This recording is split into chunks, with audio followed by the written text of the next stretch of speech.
The biased BBC, or the British Bashing Corporation, always claim to be credible. They always claim to be extremely impartial, balanced, and professional.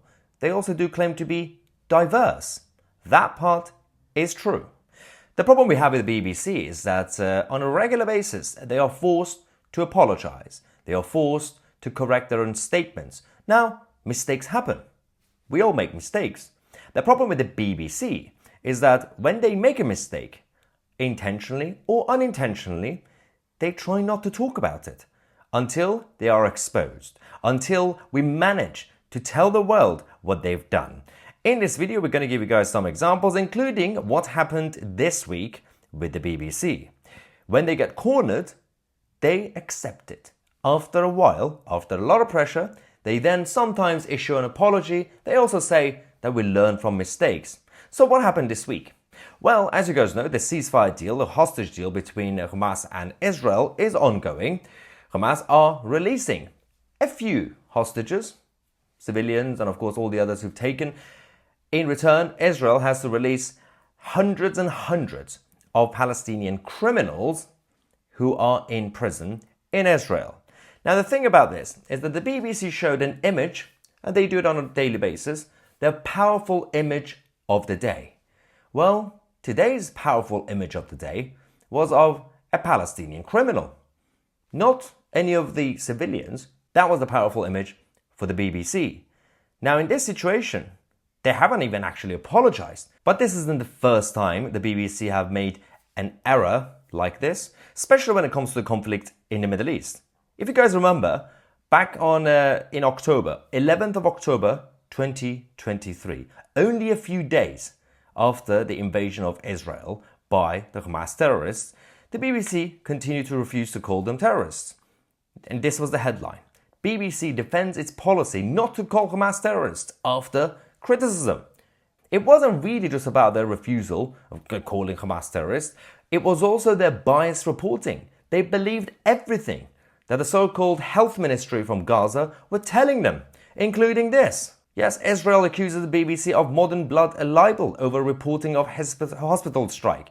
As you guys remember, one of the situations with the hospitals in Gaza, it was turned into complete chaos and drama because the health ministry in Gaza claimed that the IDF hit the hospital. Then we discovered that that was a lie. The BBC believed Hamas, and then they came out and said, we learn from mistakes, after denying it, after continuing to defend the health ministry of Gaza. Then Hamas and the health ministry of Gaza also had to admit and confess to the United Nations that they were sending out incorrect data when it came to the number of casualties and civilian casualties in Gaza. They said we miscalculated. It wasn't really tens of thousands of children within the first few weeks. And of course, the BBC ignored that report.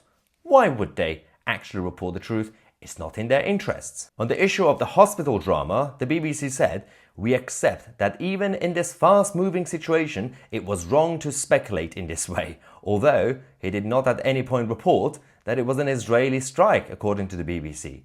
This doesn't represent the entirely of the BBC's output, and anyone watching, listening to, or reading our coverage can see that we have set out both sides. Yeah, because the BBC are extremely good at fact-checking. Speaking of fact-checking, let's talk about BBC Verify and Mariana Spring. Now, this so-called fact-checking program that the BBC has a number of issues. Mariana Spring, who is basically the head of the BBC Verify program, lied on her CV to get that job. She got fact-checked. The fact-checking program itself has been fact-checked a number of times. They tried to do a proper stitch-up job against Reform UK about their followers and supporters online.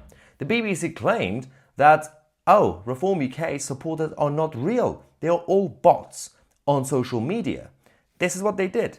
Are fake social media accounts influencing the general election? Well, allegations about inauthentic accounts distorting the social media conversations are popping up across the online world. Oh yes, what an exciting opening. And then she asked Mariana Spring to get involved. BBC's disinformation and social media correspondent Mariana Spring has been tracking down the people behind the profiles, posting hundreds of Reform UK comments. Mariana. Reform UK said they're delighted about the organic growth of online support and said people wrongly think Reform UK supporters must be fake. TikTok, X and Meta, which owns Facebook and Instagram, all said they don't allow fake accounts. Back to you, Rita. Mariana, thank you. Oh, basically the BBC was forced to admit that, yeah, we did the whole investigation and, yeah, we didn't find anything. They're actually real people.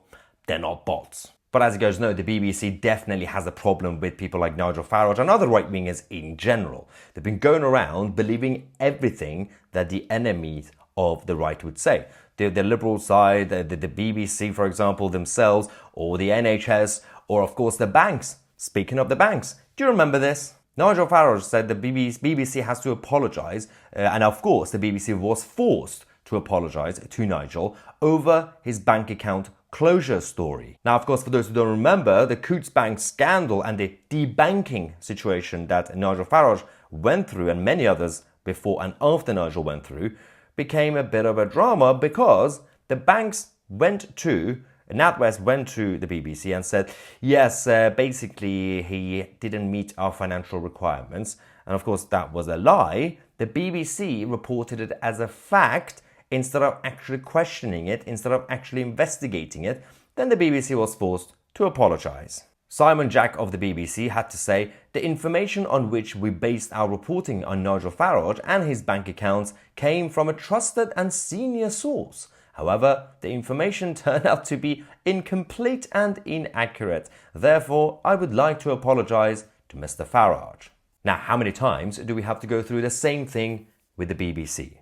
The problem that a lot of people have with an organisation like the BBC is not necessarily that it's biased in that sense. That's one problem. It's because they are funded by the taxpayer. And even if you, for example, cancel your TV license and you refuse to pay the TV tax, well, they still get grants from the central government anyway. So even if you don't watch the BBC, your money will eventually end up at the BBC. And of course, we've got the license renewal coming up in 2027. The Conservative government was planning to scrap the whole thing. And the moment the Labour government came into power, they changed those plans saying, no, we are going to be defending the BBC. We're going to be supporting the BBC. In fact, they've come up with a new arrangement. Instead of getting a few people who actually watch the BBC to pay their license fee, they're going to say, even if you don't watch it, even if you just watch Netflix, you will have to pay. They also have other plans to basically get the general taxation revenue to be used to fund the BBC. So that means even if you don't have TV or any internet access, even if you don't watch Netflix or anything or YouTube, you will still have to pay for the BBC's luxury life. And that is the problem that people have. The other problem people have with organizations like the BBC is not necessarily, again, just the bias of it. It's the lack of transparency and honesty. People know already with newspapers where they stand. If you're liberal-minded, liberal left-wing minded, you read The Guardian. If you're a proper trade union Labour left-winger, you will read The Mirror. And well, to the right, you have The Telegraph and the others. People know where they stand with these newspapers. But when it comes to channels like Sky News, Channel 4 and the BBC, people do not like to be lied to about the fact that these guys claim to be impartial, they claim to be objective and balanced, but in reality it's quite obvious that they have a bias. If you're honest about your leanings and your bias, everyone's fine with it. Everybody knows where Tousi TV stands on certain policy ideas. But I still give you guys the facts, then I give you my opinion, and you know where you stand with me. The BBC must be defunded.